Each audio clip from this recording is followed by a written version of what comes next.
think it's just about 10:30. Good morning, everybody. I believe you know me. My name is Ann Blair. I'm your council chair. And this is the welcome to the resident meeting of July 12th. We're coming to you from the Longwood Room in person and also being videoed for Channel 3, live on Channel 3 for all of you at home. I had indicated last time that I would like Joey to give the names of newcomers, but I changed my mind because I like for the names to come up front so you hear them. We're so happy to have newcomers, and communication is such right at the moment. Everything's coming at us in all directions, changes and things that we need to learn about. So anyway, since we last met, the last newcomer I gave you was Sue Scambus, who's in the audience right now. Welcome in, Sue.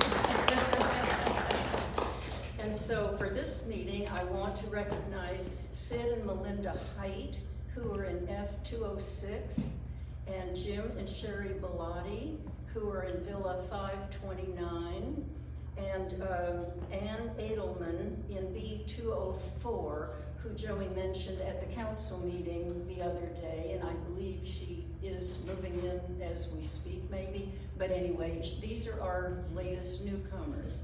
And of course, I want to make note of our remembrances since we last met.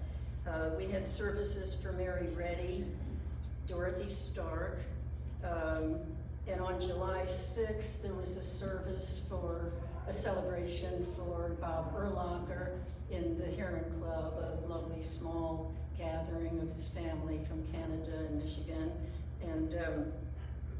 And then, as we've learned, Jenny Engen passed away on the 10th.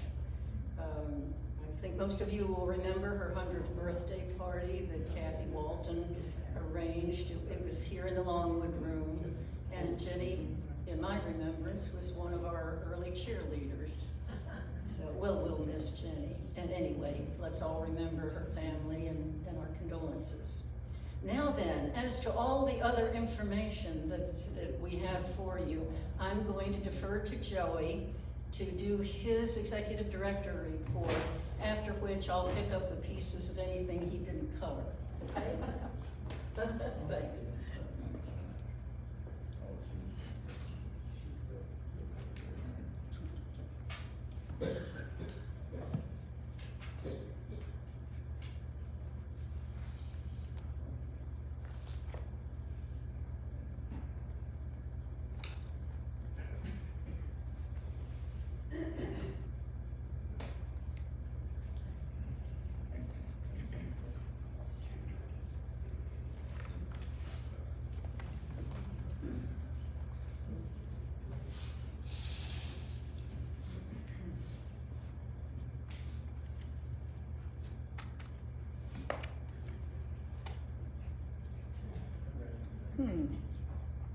There we go. All right. Good morning, everyone. Good morning. Can you hear me all right? Mm-hmm. Good. I managed to pick up walking pneumonia at some point. I blame my daughter and daycare. So I apologize if I cough throughout. I'm supposedly not contagious. I did my course of antibiotics and everything. So very nice to see you. The slides I did manage to post on Touchdown, so those who are following along at home and may not be able to see this very clearly can follow along online. But very good to see you all. We're going to jump right in. As always, my focus comes back to the big four. That's our theme for the year: team member engagement, net promoter score, which is resident satisfaction, occupancy, and net operating margin. If we keep our eye on these four things, then we should be able to continue to advance the position of our community and its long-term stability. So we're going to dive right into team member experience. We did our survey back in March, and I've been working on our action plan items since. We are actually due for our next, we do this survey twice a year like we do with the residents. Our next survey is going to kick off here shortly, which I'll talk a little bit more about. Retention and turnover, these are the two other metrics that we monitor to make sure we have a good sense of what's going on with our team members. These numbers have not trended in the best direction for us this year. Part of what we are looking into, we're cleaning out a lot of our rosters for team members. So especially when you look at our PRN or on-call team members, there are certain work requirements. So yes, they don't have a set schedule like a part-time or full-time team member does, but they still have work requirements, at least one weekend a month. Some departments, it's 2 weekends a month. They have to stay up to date on their training because that's all required by ACA, our regulatory body. If team members aren't doing that training, if they're not working the minimum requirement, we are now proactively moving them out, because when they stay on our roster, even if they're not working, there's a fixed cost associated. Even if it's just a licensing, we pay per employee for our electronic medical record licenses. We pay for email addresses. We pay for accidental the life insurance, the accident policies. Like there is a fixed cost with just having someone on the payroll. So we're actively going through, we've got a new contract that our PRN team members have to sign off on to say, yes, I understand the work requirements, the minimum, the training requirements, and that I adhere to that. And if they can't, because life circumstances have changed, that's fine, but we're gonna move them out. It does have an impact on our numbers overall in terms of retention and turnover, but it's kind of a needed housekeeping that we need to go through. So our team member engagement survey starts August 2nd and runs through the 14th. Very similar to a process that you go through with the resident satisfaction survey. And when we look at the team members that are eligible to participate, it's everyone who's been hired prior to the July 6th. We do a data poll, make sure we've got all the contact information and emails so we can put that out electronically. So right now, prior to that survey, our plan is communication, helping team members understand why this information is important for us, what have we been doing in the last 6 months since the previous survey, helping them to understand what the survey looks like and then what the process looks like after. So we want to make sure that they have that buy-in, is that we're utilizing that information to make decisions as to what we're going to do from a team member engagement standpoint. From NPS perspective, we haven't had any change in our star rating for the health center. That is something we're looking to get ourselves back to 5 stars. I've kind of dived into it in the past, but really our focus is on the quality aspect. The other 2 elements are survey and staffing. Survey, that's the part of your annual survey, which I think September will be 1 year, and typically you get surveyed about every 12 to 15 months. So probably in the fall we would expect our next survey opportunity. And obviously if we do well on that, we can get our points up and into 5-star. But the other element where we can do some work is quality. We're very close to a 5-star on quality. Really having our minimum data set MDS coordinator, Lisa Drake, on board for the last month. She has identified some areas where our documentation can improve to kind of attest to the quality of care that we're providing, get the credit for what we're doing. From NPS, no changes. Obviously that will be done, I think in September will be our next big survey right after the team member survey. So probably next month I'll be talking to you about that process. Friends and family referrals, we're trending about 89, a little bit ahead of where our goal was for the year. I'm very happy with that progress thus far.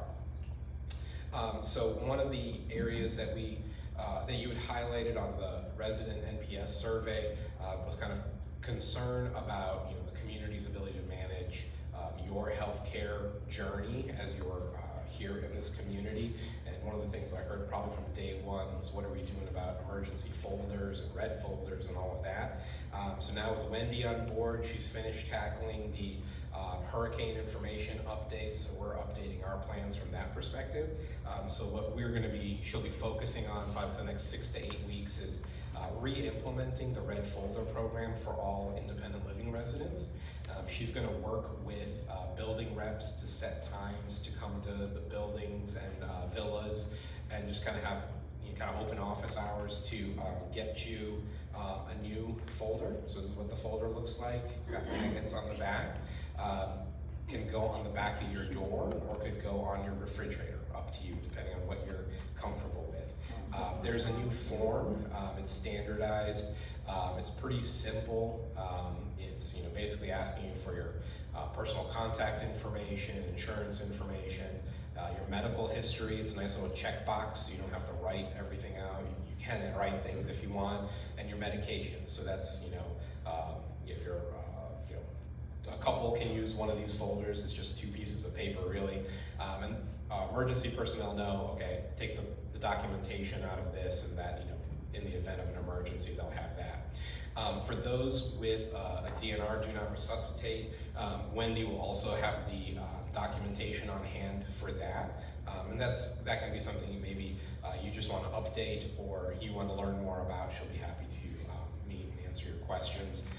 If you can attend kind of the open office hours, just like she did with the hurricane sheets, she's going to follow up with each resident individually and hound you until she's made some sort of contact and gotten you a folder and got that information squared away. So as she's going to go kind of building by building, and based on our experience with the hurricane information sheets, I think it'll probably take her about the next 2 months to be able to kind of hammer all of that out. So, but just wanted you to be aware. So we want to get all our current residents caught up, get your folders, get your information, and then new residents as they come in will get these as well.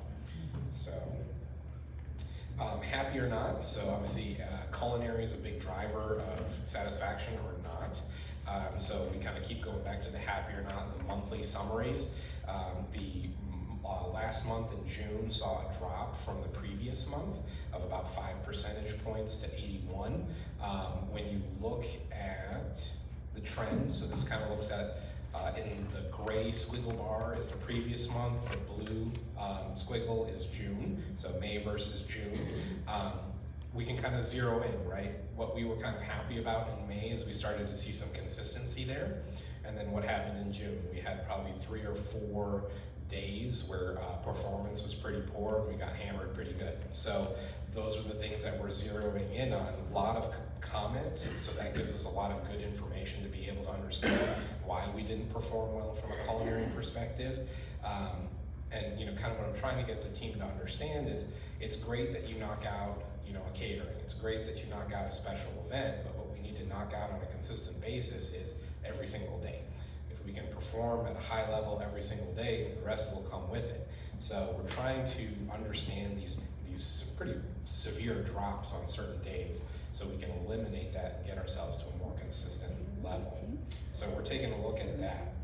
In terms of other culinary program changes, this one is really an FYI. I don't have a whole lot of information. There's more information upcoming, but it will impact all of you as it's changes to the meal plans. So the organization system-wide is looking at redoing the meal credit system, so that concept of 1 meal credit buys 1 meal, and moving to a point system where each item has a point value and you have a bucket of points to use every month, however you see fit. Okay, so Harbor's Edge, and there's actually one other community, I think it's Friendship Village, is going to be the pilot. They're starting, they're doing kind of the initial rollout with their residents this month, and then they go live August 1st. Village on the Green hasn't been scheduled just yet. I think they're going to see how these pilot programs go, and then establish a schedule for rolling out the meal plan changes from there. As soon as I know more information as to the details of this program, what it entails and all of that, I will certainly bring that to you. But whenever these kind of big changes are coming, I like to give you a heads up so you're not totally surprised when I come and sit a whole program in front of you. So as I learn more, I will certainly keep you up to date. This is a change I'm very familiar with. I went through this at my last community, and there's pros and cons to it, but I think based on resident feedback as a whole from the organization, there's a lot of drive for flexibility, choice, and a points program I think will certainly deliver on that, but the devil's in the details, so as soon as we can get that information information. We'll get that into your hands, so you can review that and ask your questions, and we'll get that squared away. A lot of dissatisfaction about brunch. I understand brunch has evolved over time, and I think through COVID became a always buffet every single Sunday. So what we are looking at as a team, we're going to be proposing an alternative to the culinary committee tomorrow, essentially going away from a brunch into an a la carte brunch model, and then saving brunch as a special once a month option. And obviously when you have like Father's Day, Mother's Day, doing a brunch for those big special occasions. So we have worked out some sample, potential menus. We've worked out logistically what that would entail on our end, because it changes staffing patterns and hours and things like that for the team members. So we're going to get that information to the culinary committee tomorrow for some review and discussion. But I think that'll be, from what I understand in conversation with many of you, not a lot of fans with the current buffet options, so throw something else at you to see if that would be more up your alley for the Sunday meal offering. Another thing, I think originally the community had rolled out OpenTable to do online reservations, and that kind of fell flat on its face and then died in a corner somewhere. We're going to bring that back. We're going to try and redeploy that as an option to those who don't want to deal with the phone lines and answering machines and ringing lines and all of that. We have kind of re-upped our agreement with OpenTable. The culinary team's been trained yesterday and today, so we're going to be looking to roll that out here pretty shortly as an option for those looking to make reservations. So certainly we're continuing to try and improve some of those pain points in the culinary program. Even I'll talk a little bit about our next culinary director towards the end of today, but try to continue to advance the program even in the absence of some kind of key positions there. Occupancy. So we talked a little bit about friends and family. Thank you very much for your assistance in referring your friends and family. We've had, so this is as of the end of May, 15 move-ins and 12 move-outs. Both a little bit behind budget where we thought we would be, but really kind of right there. Our goals are certainly more aggressive from a move-in perspective, but at the end of the day, as a numbers guy, budgeted numbers is really important for me, so we're right there. Average occupancy a little lower than where we would like, but certainly see positive momentum both with Wendy on board as our Director of Health and Wellness, helping us to manage attrition, and then Megan on board to bring in new residents. So I think we're trending in the right direction there. From a financial perspective, kind of steady as she goes. Our revenues right about on par with where we expected from a budget perspective, and that really is kind of kudos to the higher levels of living. So AL, memory care, and skilled nursing performing above expectations, covering up for some of the softness in our independent living occupancy. Our expenses, a little bit ahead of where we thought they would be, but we've kind of righted the course somewhat. Now this is kind of just in time for the grenade that's been thrown our way, which is our new term property insurance. So the state of Florida communities are under a single property insurance, and we were expecting an increase, the 5 communities, an increase of $1 million, and it's $3 million increase. So obviously that policy year starts July 1st. From what I understand, that's going to be about $100,000 a month in additional property insurance expense that we were not initially accounting for. If you look back the past few months, we've been about $30,000 to $50,000 to the good in terms of our financial performance. So, catching the grenade of $100,000 on top of that is certainly not great. But certainly no need to panic. I think when I look at our labor expenses, our department directors have done a very good job in cleaning up some of the issues such as agency and overtime. And I think we'll start to reap some of those benefits with more efficient staffing. I also think that, you know, if you look at, we're making 30, 40, 50,000 a month with 74, 75% IL occupancy, we have to change that. You know, we have to grow that, and every move-in will certainly help towards the bottom line there. And I think we could find ourselves in a very reasonable position to have enough move-ins to start chipping away at that $100,000 that came our way. So, you know, for me, it is what it is, right? You can't really do a whole heck of a lot about the insurance, and we will just, you know, do our best to adapt and continue to meet our targets there. Net entry fees and net cash production right on target. So we've kind of caught up from an attrition perspective, paying out refunds and new move-ins, so kind of on target there, but certainly looking, you know, to continue the positive trend in that aspect. So as a region, so you can see Village on the green, still to the positive there. Harbor's Edge leading the way with about a $2 million net operating margin. Our sister communities, the Abbeys and the Waterford, certainly struggling a little bit, but kind of par for the course, and certainly something that they've been working on to address. So as a region, Florida down by about $1.5 million through the end of May. The Midwest and the Texas regions to the positive by quite a bit, so they're kind of covering up for our softness and performance. So all of Life Space at the end of May to the positive by about $4.8 million. I shared this slide last time just to give you, kind of continue updates on where we are in the budget process. Got a lot of good feedback on the capital budget. So I prepared that draft. It's gone through the first kind of cursory round. The budget total for next year is about $7.5 million in capital requests. And that's everything from your window replacements of A through F, breezeway replacements, the refurb budget, so every time we do a unit turn, that's a capitalized cost. So quite a few of the items that residents have pointed out as troublesome that haven't been addressed. We're really putting some funds behind it to try and get that taken care of. That process, I'm sure, will go through some additional reviews before it's final, but right now I'm working on labor budget. So I'm going through all of our department FTEs and understanding what do we offer, what are we trying to add, where are there some efficiencies, and that I have to submit by the 31st, and then we're also working on our operating expense line items there. So the leadership team's been working on this for quite some time, and so now it's just a matter of getting it into all the forms and going through the reviews and whatnot. But I wanted you to be aware that we're continuing to work on next year's budget.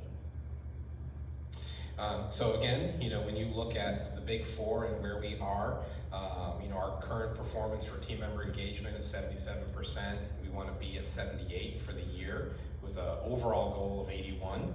So next month's survey is a good opportunity to gauge where we are. In September, we'll find out if we've made any traction addressing your concerns from a resident satisfaction perspective. We were, I believe, a 42 prior, down to a 33 in the spring. Goal being 30, but that's more of an organizational goal. We want to far exceed that, especially since we were in the 40s prior. Occupancy trying to get to 78% for the year, so we're at 74 right now, but I think we're in a good position if we can kind of continue the momentum that the team has been building to achieve that. And then the net operating margin of 3.3%, that's going to be, I think, a little tougher with the unexpected cost of the property insurance that we're going to have to carry for the rest of the year. But if we can continue to build that occupancy, we should be able to overcome that rather large obstacle and can kind of keep our momentum going. Team member updates. So our Director of Culinary Services is going to be Sean Griffin. He comes to us most recently as the General Manager and Director of Operations for Sushi Pop, locations in Oviedo and Winter Park. He is CIA trained at a Hyde Park campus. He has a chef background, but he's been in every single aspect of operations. He has worked in Chicago, he's worked in DC. He's a local Florida boy, right here from Central Florida, and kind of experience at a Michelin level starred restaurants to very large restaurants in DC that are cranking out 2,000-3,000 meals in a day. So he can handle from scale to fine dining. He and I have not worked together. We did not work at Westminster Winter Park together. But he and I like to eat, as you can probably tell. So my wife and I like to frequent some of the nice restaurants, and we've gotten to know Sean the last couple of years. And there's kind of, he and I kind of gelled in terms of our philosophies, our expectations. So finally was able to pry him away from the world of restaurants, which can be lucrative, but also, he's got 2 little kids, and coming home at 2, 3 in the morning isn't exactly ideal for that. So he's certainly excited for the change. So senior living is going to be new to him, but I think kind of our relationship, I've been very transparent about this community. His mom actually has some friends here, so if you're thinking, is that Sean? You're probably right, it is that Sean. So he's familiar with our community, and I'm looking forward to having him on board. I'll skip to the executive chef. He will be involved in that process. So we've posted, we have screened quite a few. We've had a few chefs come in and interview and do their demonstrations. There's one that I'm like super thrilled about, but Sean will be involved in that process, as their partnership is key to the success of our culinary program. Finally, I can tell you Xavier Williams, yes, from Winter Park, is going to be joining us in a couple of weeks. He was just named Employee of the Year there, so I'm tickled pink to be able to be stealing him away. He's going to be assisting Trish in housekeeping. He is a floor man. He knows, lives and breathes floors, from tile to carpet to cleaning, extracting, all of that. So we've got a lot of beautiful carpeted, tiled areas. We've got a lot of new common space that we're going to need to maintain and keep up. So very happy to have his expertise coming on board and helping us in that. He will be primarily here in the clubhouse, so you'll be seeing him a lot. He does a lot of the setups and things like that. So I think you'll find him to be a very customer-oriented young man, and I think you'll enjoy having him on the team. We're down to 2 finalists for the Director of Nursing position. They're interviewing today and tomorrow, so I'm hoping to be able to extend an offer to one of them. And very pleased with kind of the caliber of the DON candidate that we've been able to attract for that position. So I'm happy to get Missy staffed back up so she can kind of continue focusing on some of the more broader programs and initiatives that we have. So the clubhouse renovation, if you saw the weekly update, we settled on the annex for the renovated spaces. So we've released the wayfinding signs that have been kind of on hold because I wanted to incorporate that name in those signage. So I think it'll probably be a couple weeks before we have that here and hanging on the walls. The general contractor is still working on punch list items. We have tentatively fire scheduled for tomorrow. I put that in the weekly update. I don't know if that's going to happen tomorrow. Jacksonville Sound is here. They've been here all week working on kind of the last minute issues. And I'm hoping they'll give me the green light today that they're in a good spot. But if not, we're going to have to push that because we don't want to bring a fire marshal on site if we don't know that everything is up to par.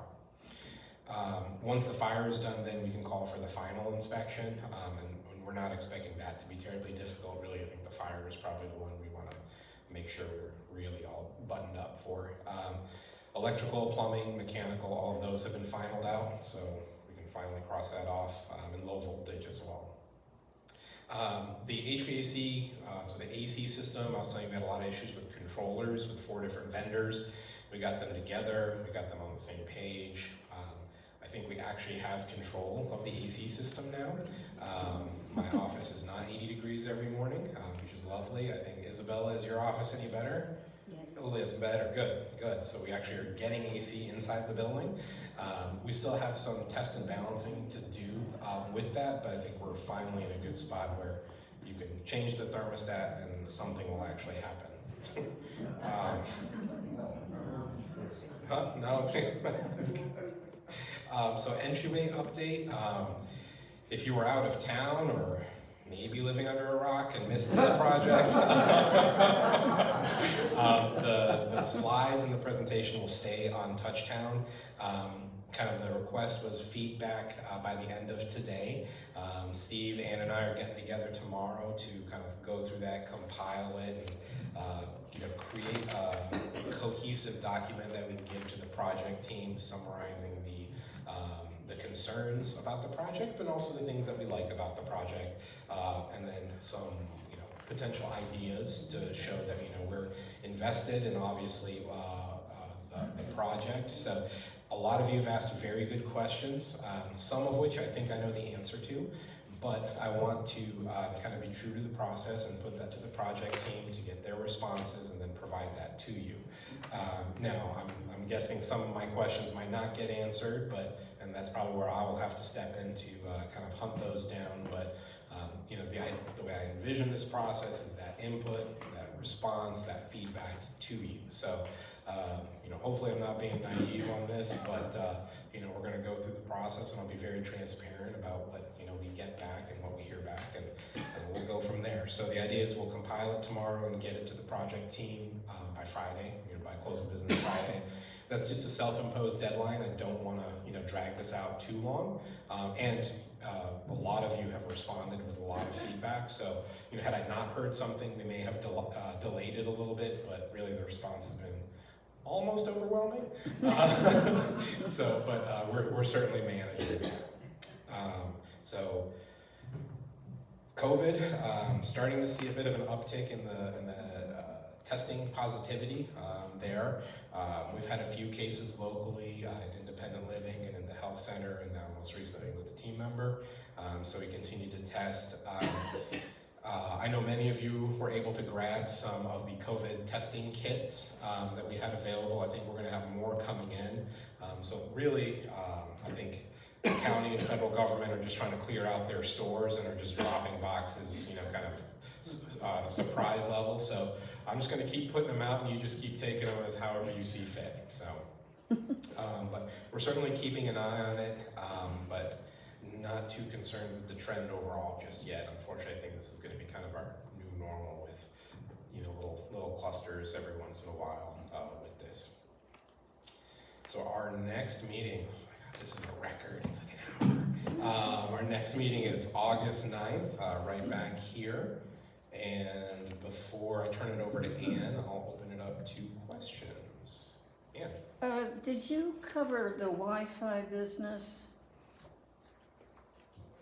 So for the folks at home, the question is, did I cover the Wi-Fi business? So I have not covered Wi-Fi and some of the initiatives underway with you just yet. Because just very frankly, I don't really know what's going on with that.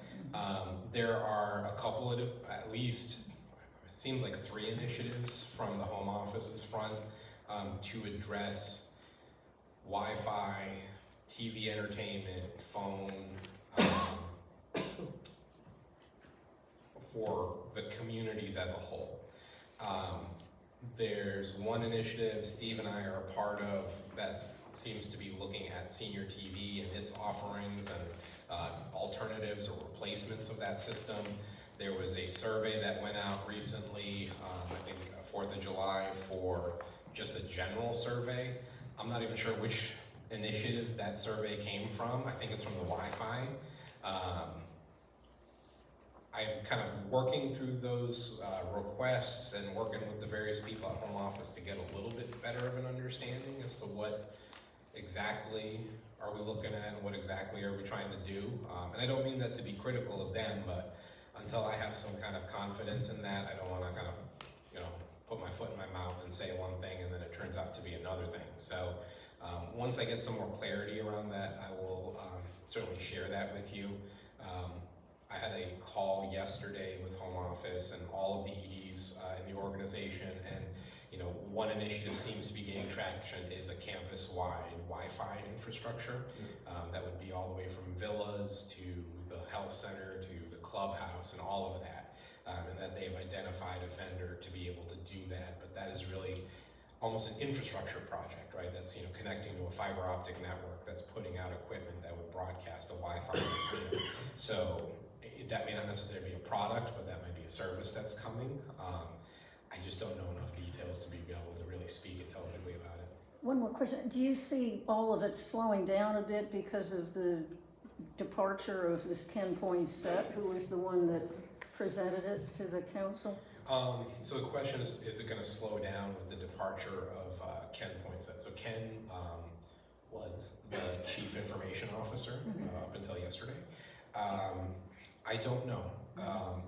Ken was involved in the very beginning, and then it got quiet from Ken's perspective, and other people have been involved. So I don't know if those things are linked or whatnot, but you know, on the senior TV program, I mean, Jesse, our CEO, is almost like in charge of that, which is odd from a CEO perspective, right? That's usually like a COO handles that kind of stuff, but I think Jesse's been hammered so much from many residents about frustrations with the TV package that I think he just feels he needs to put his arms around it and really carry it across the finish line so that, you know, we can stop talking about senior TV and talk about something else.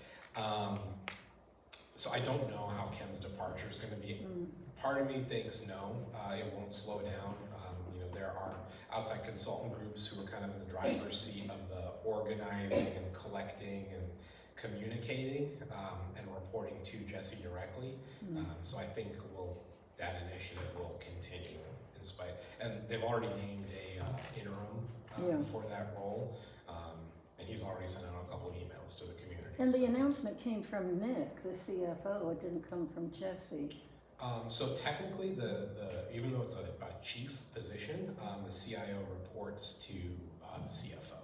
To the CFO. Yeah, and that's I don't know outside of healthcare, but in healthcare, it's a pretty common arrangement for IT to live in the CFO's sphere, as it's a fairly resource-intensive area. So that's kind of the structure here. Stan? Any guidance you think forthcoming from Dr. Ham about the full shot program, 1, 2, or 3 shots? So the question is, do I foresee any guidance from Dr. Ham, our Chief Public Health Officer, about shots, COVID, flu, I'm assuming?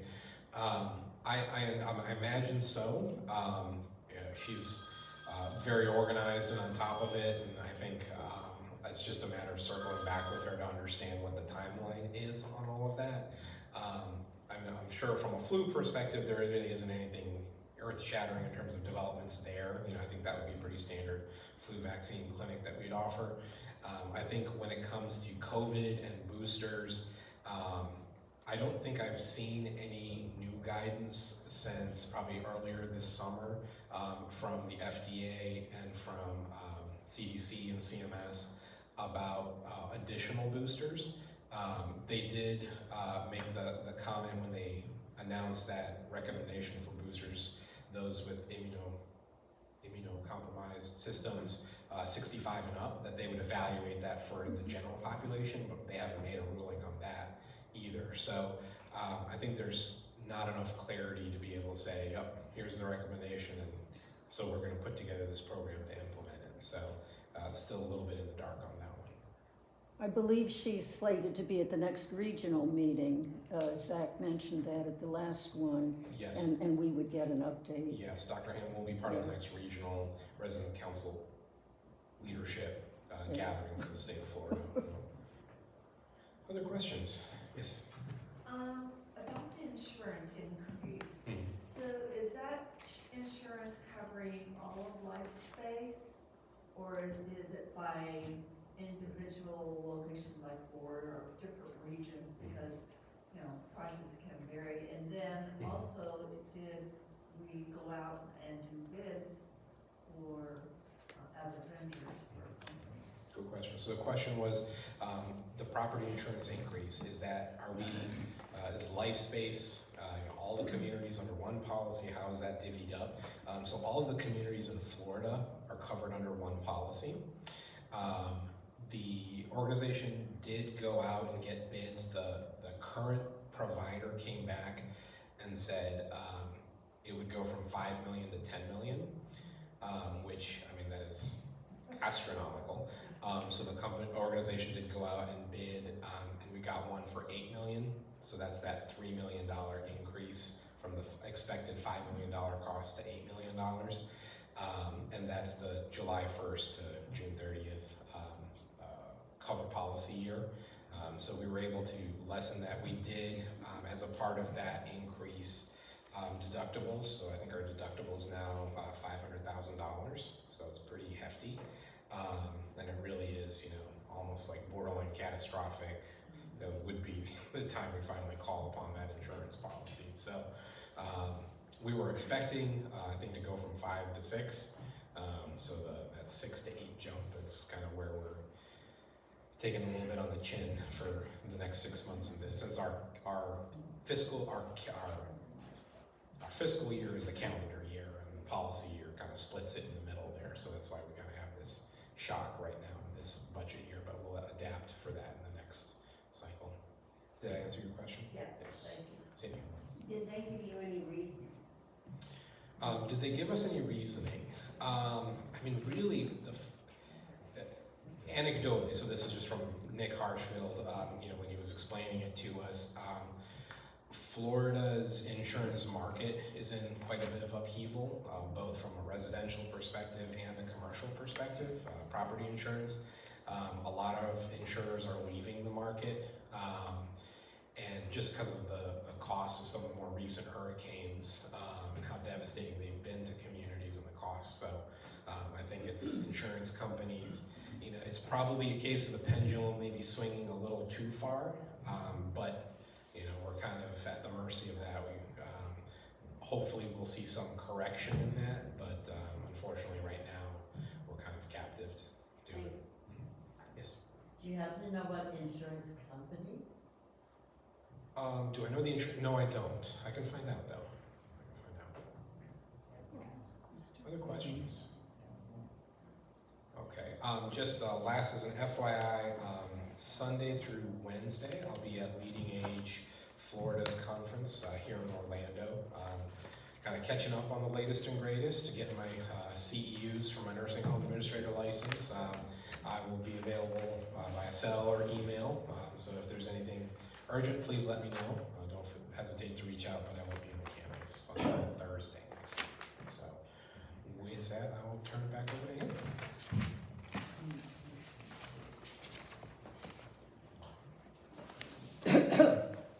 Thanks, Joey. You hit every single target button. Thank you.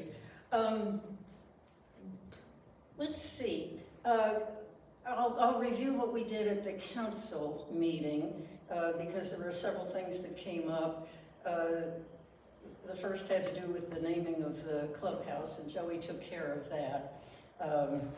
And then we also had this request for funds for a golf cart that was submitted. And while the council strongly supports the idea of Kenny Deering being honored, the actual motion was to not accept the proposal at this particular time, and that was passed unanimously. So it's just bad timing right at the moment, and other things come into play possibly. So that was the end of that.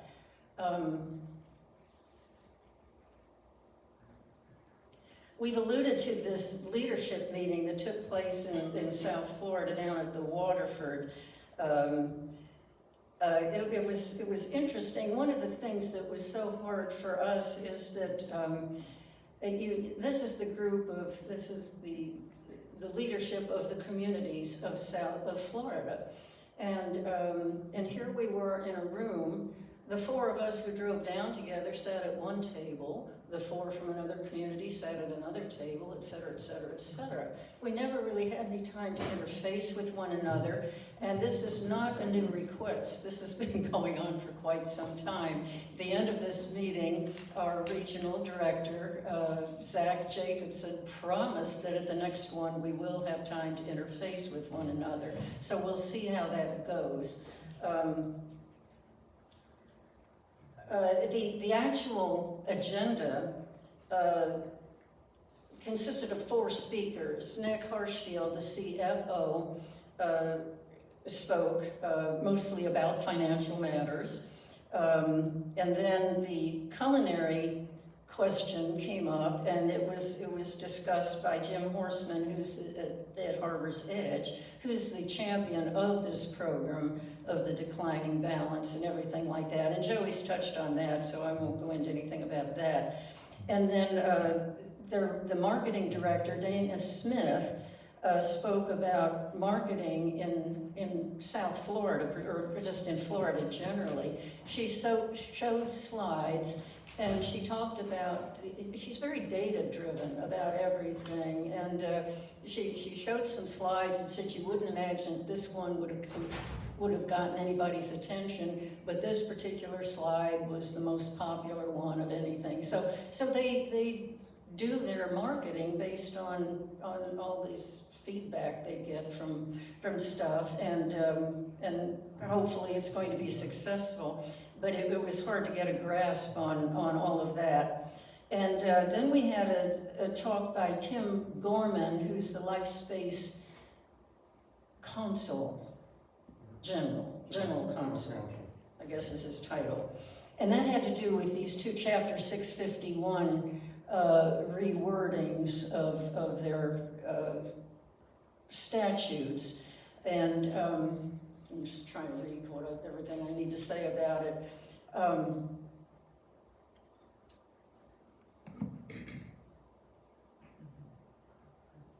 Well, first of all, the first part had to do with the selection of the resident member to the board of directors, and we met him there. Clyde Stretch is his name, and he was introduced to us and everything. Steve has known him for a number of years from previous meetings, but the Florida statutes tightened the wording of exactly the obligation of a member of the board of directors, and of course you sign over, loyalty and all that stuff, and so he went through that. The other change had to do with how we select who attends the board of director meeting from a resident point of view, from a community point of view. And that came up at our council meeting, and we first determined that the choice would be made by the resident council, because the resident council is made up of members who represent the community as a whole. So we approved that was how we were going about doing it, and then it was open for nominations. The nominations included Steve Guss, Basil Flum, and me, and ultimately I was the one who was voted to attend the board of directors meeting. And I will say I'll be honored to do it. I'm happy to be selected, and I'll let you know how that goes when that takes place in October. Let's see. Now the committee meetings, now I've alluded to what took place a little bit in finance, but not much. Al, do you want to report anything, or do you want me to just sort of paraphrase what you said? No, I think what's contained in the minutes of the resident council is sufficient. I don't need to make a further Okay, report. For okay. either neighbor to neighbor or finance. Okay, we're still waiting, and neighbor to neighbor, we're awaiting some direction from the sales director, and the neighbor to neighbor meeting is coming up on July 27th. I can answer any questions or try if there are any questions. Okay. Does anybody have any questions for finance or neighbor to neighbor? I think that was covered in the minutes pretty much. Dee Balliet spoke on behalf of the library committee. The library doors are open, except they're a little hard to open, and that was noted by Joey and all concerned, and that'll be worked on. The lights that were so dim in the library, apparently they turned up the rheostat, and now they're a little brighter. However, I think Joey indicated we'll probably put some spots to augment the lighting, because it really is still pretty subdued, I would say, calming. Okay, now the Bree Wilkins Scholarship Board is having a session on the 14th. in the multipurpose room at 10 a.m. This is for newcomers, and it's for people who've been here a long time, who just, might still wonder about how Brady Wilkins operates. We're always looking for new members, people who are concerned about the scholarship program and feel they have something to contribute. And so that will be, we sent invitations to some, but of course, everybody who's interested, please do come. And that's at 10 a.m. on July 14th. Then we had some feedback from our building people. Building B has a dinner scheduled for July 28th. Building C, their last meeting was a discussion on FLICRA, and that was a successful meeting, and their meetings are held at 3 o'clock on the fourth Monday of the month. Larry Herbert talked about the pajama party coming up in Building D on July 17th. That's one, they've been doing that for a couple of years now, that pajama party. It seems to be a big deal. Stan reported the afternoon party we had in the Sable Room for Villas 1. That was on June 29th. That was fun. We had baby pictures of ourselves and tried to identify one from the other, which none of us did too good a job of. And also the fact that Barbara Goss, who's in Villa 405, has been slowly moving in for a long time. I think we announced her as a new resident quite a while ago, but she's now fully moved in. So wanted to comment at that.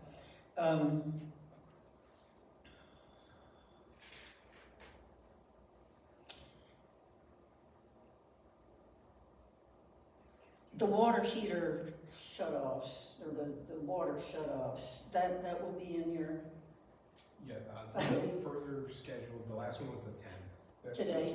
Okay, so we're all finished on that, okay. Stan talked about the Journey of Life program being revised. That's a program that's been going on for years here at Village on the Green. Residents who just talk about their life, things that they think might be interesting to other residents. It's been very, very successful. I think we've had 30 or 40 over the course of years. I've got a whole booklet on it. And so if anybody is interested in doing a Journey of Life, contact Stan, because they're always well attended. Residents are always interested in one another. And it's nice that you're gonna bring that up again, Stan. The business of rooms for our committee meetings and all, that gets scheduled through Rhonda and Joey. And you can tune into your resident app under the Touchtown app, Activities and Events /SCEDA, I guess that's how you pronounce it, which shows you what the clubhouse, or excuse me, the Longwood Room, the multi-purpose room, and the conference room, and says what events have been scheduled for what dates, months ahead. So, but it has to be done through Joey or Rhonda at the moment, okay? And so let's make sure we do that. And I believe that's absolutely everything that was covered at the council meeting. Steve, who are you, Steve? Yeah, for those people who have lived here since 2017, 18, raise your hand. Oh, since. Do you remember a guy named Doug Flegel? Why did I get that? Doug has rejoined LifeSpace Community. Really? He will be, look, Stan, he doesn't believe me. He will be the executive director of Beacon Hill in Chicago, Illinois, effective Monday, the 17th of July. That's his home, right? You heard it here first. Yeah. Well, that's something. And for all the people who left the meeting, they're gonna be surprised. No, really, Doug informed me of that a couple weeks ago, that it was a possibility, and he has checked out of Las Vegas, and he's going to be back in Chicago working for LifeSpace, and as one of the two communities in the Chicago area. Well, that's neat news. Thank you, thank you. Do we have any other comments, questions, suggestions, critiques? Would we like to adjourn? Motion to adjourn. Okay. Okay.